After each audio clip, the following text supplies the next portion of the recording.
la seconde maison. Et aujourd'hui, je vais vous parler de la gloire de la nouvelle terre et des nouveaux cieux. Amen. Car lorsque l'homme a été créé, la première maison qui lui a été donnée sur terre n'était pas une maison physique, mais c'était toute la planète Terre. Amen. Le jardin d'Éden était la première maison de l'homme. Et il y a une autre maison qui arrive, qu'on appelle la nouvelle terre et les nouveaux cieux.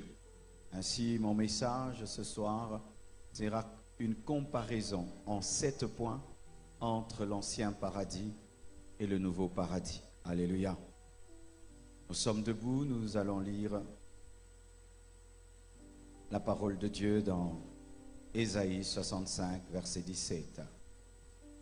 Car je vais créer des nouveaux cieux et une nouvelle terre. On ne se rappellera plus les choses passées. Elles ne reviendront plus à l'esprit. Ésaïe 66, verset 22. Car comme les nouveaux cieux et la nouvelle terre que je vais créer subsisteront devant moi, dit l'Éternel, ainsi subsisteront votre postérité et votre nom. Matthieu 19, 27 à 28. Pierre, prenant la parole, lui dit, « Voici, nous avons tout quitté et nous t'avons suivi. Qu'en sera-t-il de nous ?» Jésus leur répondit, « Je vous le dis en vérité, quand le Fils de l'homme, au renouvellement de toutes choses, sera assis sur le trône de sa gloire, vous qui m'avez suivi, vous serez de même assis sur 12 trônes et vous jugerez les 12 tribus d'Israël. » Pour terminer, Apocalypse 21, verset 5. Et celui qui était assis sur le trône dit, « Voici, je fais toutes choses nouvelles. » Et il dit, « Écris, car ces paroles sont certaines et véritables. » Prenez place, s'il vous plaît. Alors, j'aimerais d'abord établir quelque chose qui a souvent été flou dans nos cœurs. Vous savez, souvent lorsque nous disons que nous irons au ciel, beaucoup de gens pensent que le ciel, ce sera un endroit où on va flotter, flotter, flotter, flotter et flotter. C'est beaucoup de gens qui pensent cela. C'est pourquoi même certains païens ne sont pas très intéressés par le ciel que les chrétiens décrivent, où on flotte et on flotte. Des fois, une révélation peut être devant notre nez, mais du fait que nous lisons la parole de Dieu avec les lunettes de la religion, nous ne voyons pas cela. Et je me souviens, il y a un temps, même moi aussi, je ne voyais pas cela. Quand je parlais du ciel, c'était vraiment très très vague. Mais voici ce que tu dois savoir. C'est que nous sommes dans le temps de la grâce, le temps de l'Église, le temps des nations. Et ce temps de grâce des nations prendra fin par un événement très important que l'Église attend, qu'on appelle l'enlèvement de l'Église. Lorsque l'Église sera enlevée, la vie va continuer sur terre. Ce ne sera pas encore la fin du monde.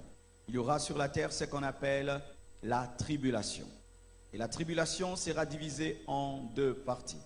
3 ans et demi, le ministère des témoins, et 3 ans et demi, le règne de la bête, l'Antichrist. Pendant que sur la terre, il y aura la tribulation, ceux qui connaîtront l'enlèvement iront au ciel. Et lorsqu'ils iront au ciel, ce sera pour 2 choses, pour les noces de l'agneau et pour le tribunal de Christ. Le tribunal de Christ n'est pas un tribunal de jugement, c'est un tribunal de récompense. Mais après 7 ans, nous allons revenir avec Jésus-Christ sur la terre, parce que sur la terre, il y aura un événement important qu'on appelle la bataille de l'Armageddon, la guerre de l'Armageddon qui sera la 3e guerre mondiale. Pour ceux qui ne savent pas, mes frères, tout ce qui arrive aujourd'hui finira par une grande guerre à la fin des temps, où l'Antichrist sera soutenu par 10 dictateurs qui vont l'aider à attaquer Israël, et ils chercheront à anéantir Israël. Et les Juifs vont crier vers le Messie, vers Jésus-Christ, et Jésus-Christ reviendra à la montagne des Oliviers et il détruira cette armée de l'Antichrist. L'Antichrist sera jeté en enfer et le faux prophète sera également jeté en enfer. mais le diable ne sera pas jeté en enfer. Le diable sera jeté dans l'abîme pendant 1000 ans. Lorsque Jésus-Christ reviendra pour la bataille de l'Armageddon, il va instaurer pendant 1000 ans un règne de justice, de paix, d'amour, où lui-même sera le président de ce monde et Jérusalem sera la capitale mondiale. Ce sera un demi-paradis. Le millénium ne sera pas parfait, il sera meilleur que ce temps-ci. La Bible nous dit que les fauves pourront vivre avec les herbivores sans problème. Et celui qui mourra à 100 ans, on dit qu'il mourra jeune. Donc dans le millénium, il y aura quand même la mort. Et il y aura toujours des familles parce que les gens vont se multiplier. Mais tous ceux qui sont venus de l'enlèvement seront comme des anges. Nous aurons des corps glorieux et nous ne serons pas sujets à la mort. Mais ceux qui sont sortis de la tribulation, vivant, entrant dans le millénium, vivront longtemps, mais 1000 ans, certains mourront avant. Et ils auront des enfants. Dans le millénium, il y aura des familles, il y aura des enfants qui naîtront en plein millénium. Et la Bible nous dit ceci: après 1000 ans, Satan sera délié. Et lorsqu'il sera délié, il reviendra afin de séduire le monde comme il a fait avec Adam et Ève. Il va organiser ce qu'on appelle la bataille de Gog et de Magog. Et là, la Bible nous dit que Dieu lui-même va brûler cette rébellion. Et d'où viendront les rebelles? Qui sont ces personnes qui suivront le diable après 1000 ans et alors qu'ils ont le règne de Jésus-Christ?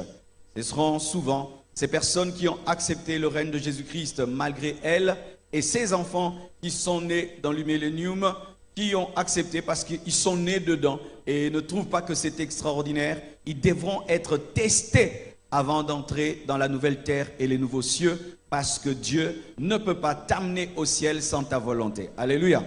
Et alors la Bible nous dit que lorsque le diable va déclencher cette rébellion, le Père lui-même va brûler son armée et la Bible nous dit qu'il sera jeté dans le feu. C'est alors que la terre disparaîtra et les cieux disparaîtront, la terre disparaîtra, ils seront roulés comme un vieux manteau et il y aura l'établissement du trône blanc qui est le trône du jugement. Tous ceux qui n'auront pas leur nom écrit dans le livre de vie seront jetés dans le feu. Et voilà maintenant ce qui va arriver, c'est qu'il y aura une nouvelle terre et des nouveaux cieux. Et la nouvelle Jérusalem céleste n'est pas la nouvelle terre, n'est pas les nouveaux cieux, mais c'est la capitale de la nouvelle terre et de nouveaux cieux. La Bible nous dit que cette ville, la nouvelle Jérusalem céleste, viendra du ciel et descendra dans la nouvelle terre et dans les nouveaux cieux. Voici ma question, mes frères et sœurs. Si je te dis que je vais te donner une nouvelle bouteille, la nouvelle bouteille c'est quoi? C'est une bouteille, n'est-ce pas? Si je te dis je vais te donner un nouveau carton, le nouveau carton c'est un carton. Même si c'est un nouveau carton, c'est un carton. Et quand on dit qu'on va te donner une nouvelle terre et des nouveaux cieux, c'est quoi? C'est une planète. Alléluia. Mes frères, Dieu nous promet une nouvelle planète. Et la nouvelle Jérusalem céleste sera la capitale de cette planète. Une ville bâtie par Dieu. Amen. Donc quand vous pensez au ciel, le ciel c'est une nouvelle planète dans laquelle nous serons éternels. Tu es choqué? Tu te voyais comme Batman en train de voler comme ça. Bzzz. Mes frères et sœurs, alors lorsque nous comparons cette nouvelle planète que Dieu va nous donner, appelée la nouvelle terre et les nouveaux cieux, avec la capitale, la nouvelle Jérusalem céleste, et vraiment je peux vous confirmer que la gloire de la deuxième maison sera plus grande, plus grande, plus grande, plus grande, plus grande. Acclame le Seigneur pour me donner la force de te dire ces choses. Amen. J'espère que je suis dans la doctrine, hein? Ça va, hein? Amen, hein? Parce que c'est doctrinal, ce que je viens de dire, on ne joue pas avec ça. Amen. Hein? Donc si là, le pasteur n'est pas d'accord avec moi, il a le droit de couper même ma prédication. Amen. Hein? Parce que c'est très important. Amen. Hein? Amen. Hein? Alors mes frères et sœurs, ce nouveau paradis qui nous attend, il y a plusieurs différences entre cette gloire qui vient et la gloire présente et surtout celle qui était dans le jardin d'Éden, perdue par Adam.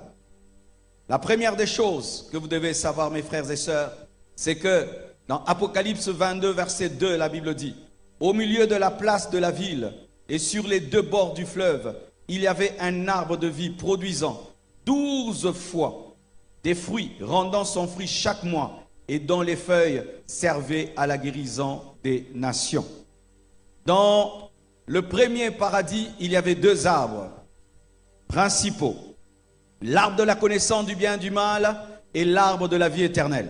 Mais dans le nouveau paradis, la nouvelle terre et le nouveau cieux, il n'y aura qu'un seul arbre, l'arbre de la vie éternelle qui symbolise Jésus-Christ de Nazareth. Alléluia. Pourquoi il y avait l'arbre de la connaissance du bien et du mal dans le premier paradis?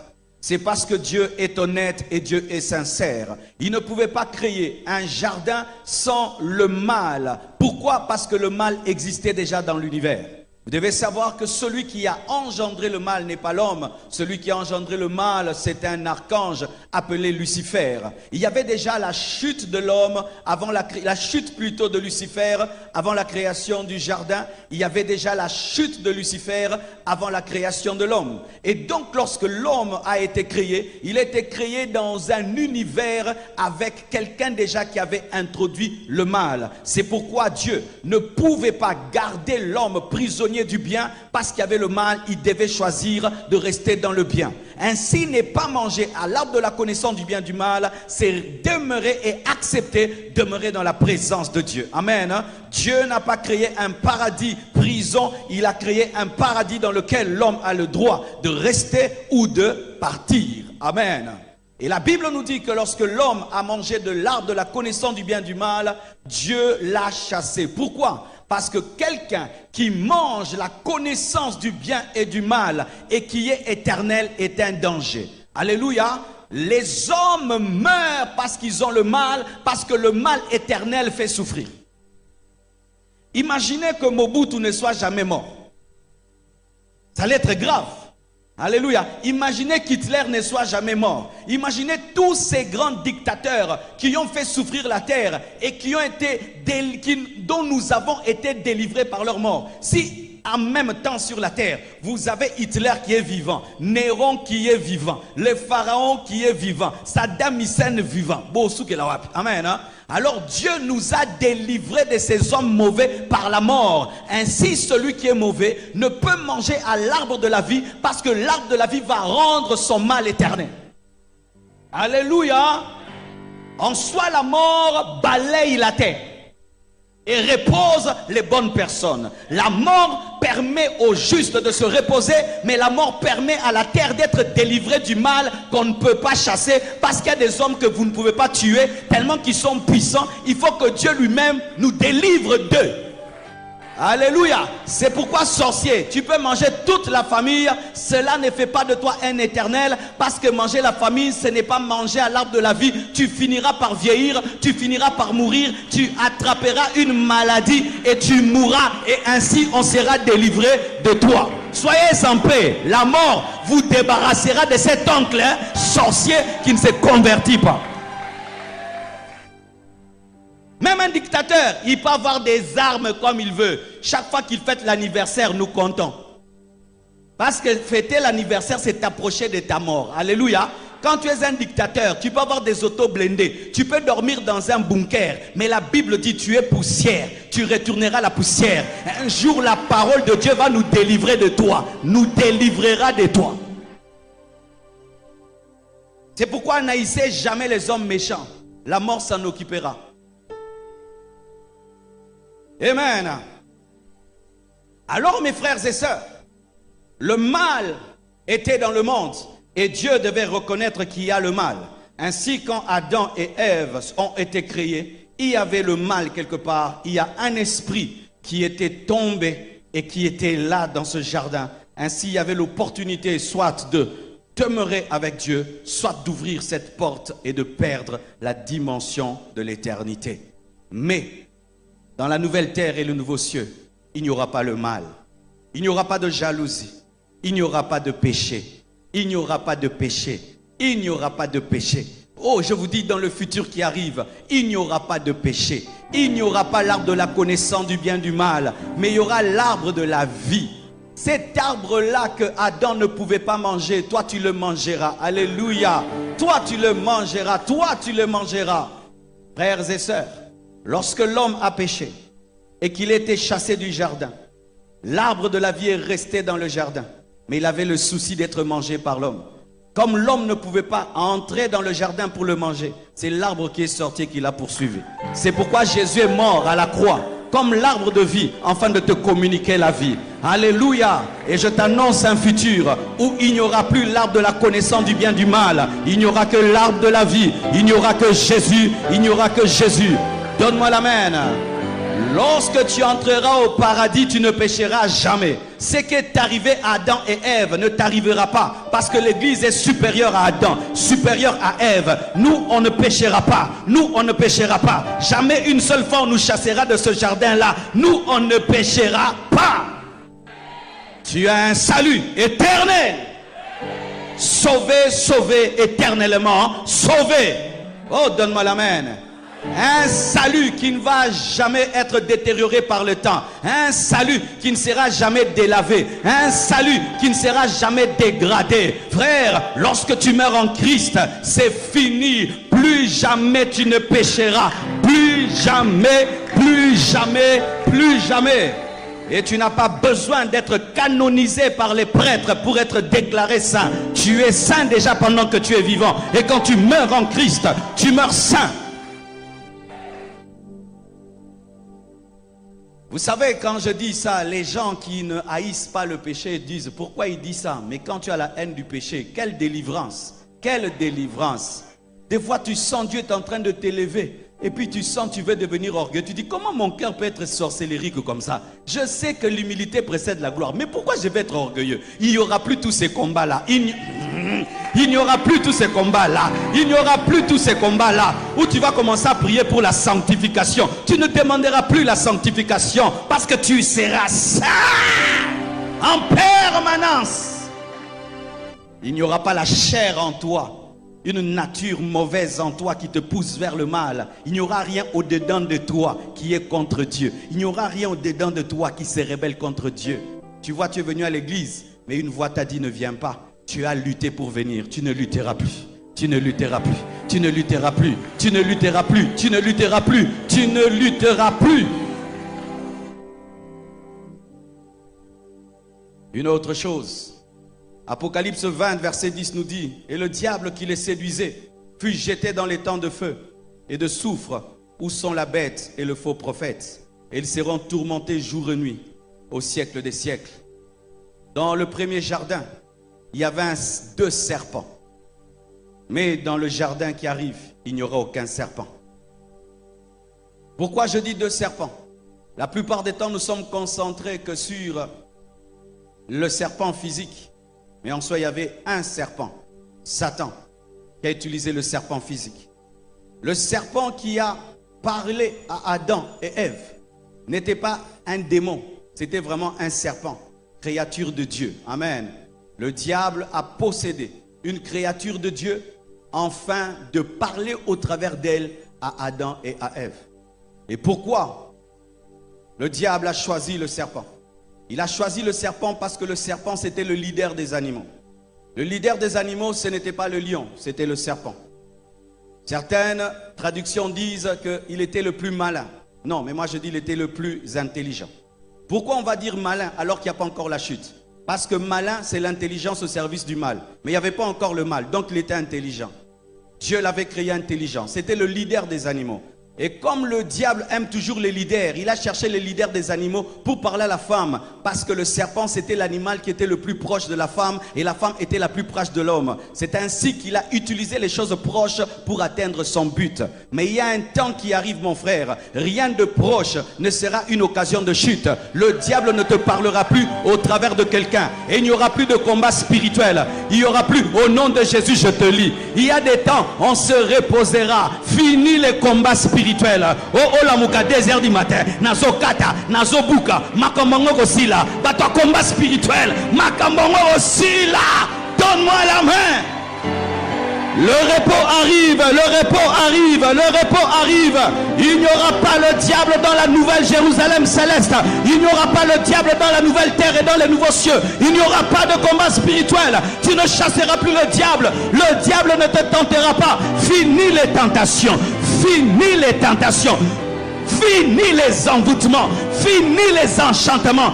Fini les jeûnes et prières pour couper les liens. Fini cela. Donne-moi un amen.